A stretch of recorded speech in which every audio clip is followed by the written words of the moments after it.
యువగలం పాదయాత్ర రాష్ట్ర వ్యాప్తంగా 3132 కిలోమీటర్లు ప్రయాణించింది. లోకేష్ జై యాత్రగా యువజలం యాత్ర సాగిందని దర్శి టీడీపీ ఇన్ఛార్జి గొట్టిపాటి లక్ష్మి అన్నారు. 2 ఏళ్ల నాటు ప్రారంభించిన పాదయాత్ర రాష్ట్రంలో జనసంద్రంగా మారి అరాచక విధ్వంస పాలనకు చమరగీతం పాడింది. జగన్ రాక్షస పాలనను పారద్రోలి ప్రజాప్రభుత్వానికి బాటలు వేసింది. ఎన్నో అడ్డంకులు ఆటంకాలు సృష్టించిన లోకేష్ ధైర్యంగా అడ్డంకులను అధిగమిస్తూ ప్రజల పక్షాన పోరాడి పాదయాత్రను పూర్తి చేసి రాష్ట్రంలోని సమస్యలను తెలుసుకున్నారని గొట్టిపాటి చెప్పారు. ఇక నాటి ప్రజల సమస్యల పరిష్కారం దిశగా నేడు కూటమి పాలన సాగుతుంది. ఆనాటి పాదయాత్రలోని అంశాలని అజెండాగా ప్రభుత్వం పనిచేస్తుందని డాక్టర్ లక్ష్మి చెప్పారు. ఈ కార్యక్రమంలో నియోజకవర్గ మండల పార్టీ అధ్యక్షులు, వివిధ హోదాలో ఉన్న నాయకులు, కూటమి శ్రేణులు పాల్గొన్నారు. ప్రతి పారిశ్రామికవేత్త కూడా వాళ్ళ ఎగ్జిక్యూటివ్ మెంబర్స్ తో డిస్కస్ చేసుకొని సానుకూలంగా స్పందించారు. ప్రపంచ దిగ్గజాలతో భేటీ అయ్యారు. ఒకప్పుడు ఐటీ రంగాన్ని తెలుగు ప్రజలకి పరిచయం చేసి తెలుగు వారికి ఆతిని ప్రపంచానికి చాటి చెప్పారు. ఇప్పుడు ఆర్టిఫిషియల్ ఇంటెలిజెన్స్ ని ప్రోత్సహిస్తూ అక్కడ భేటీ అయ్యారు.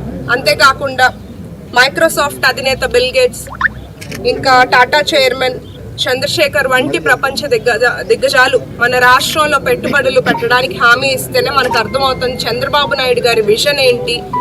వాళ్ళు చంద్రబాబు నాయుడు గారిని మెచ్చుకున్నారు. మనకు కనిపిస్తుంది 2047 విజన్ ఎట్లా ఉండబోతుంది అనేది.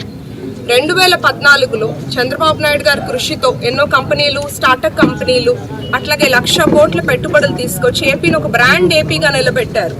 2019లో వాళ్ళ కమిషన్స్ కోసం వైసీపీ అట్లాగే జే ట్యాక్స్లని పరిశ్రమల్ని తరిమి కొట్టేసి పారిశ్రామికవేత్తలందరినీ ఇబ్బందులకు గురి చేశారు.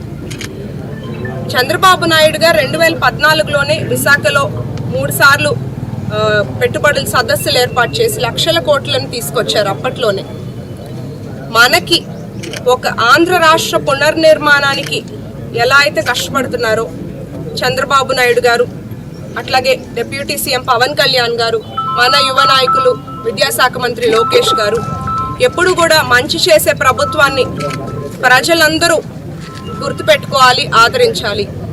యువగలం అనేది ఒక ఆంధ్రప్రదేశ్ రాజకీయాల్లో ఒక చారిత్రాత్మకమైన ఒక ఘటన. దానివల్ల ఎంతోమంది యువతలో స్ఫూర్తిని నింపారు. మేము రాజకీయాల్లోకి రావడానికి కూడా యువగలం ఒక స్ఫూర్తి అని నేను గర్వంగా చెప్పుకుంటున్నాను. ఎందుకంటే అప్పట్లో యువగలంలో మా భర్త లలిత్ సాగర్ లోకేష్ గారితో పాటు 60 రోజులు యువగలం పాదయాత్రలో పాల్గొన్నారు. అప్పుడు నాకు ఆయన వివరించారు,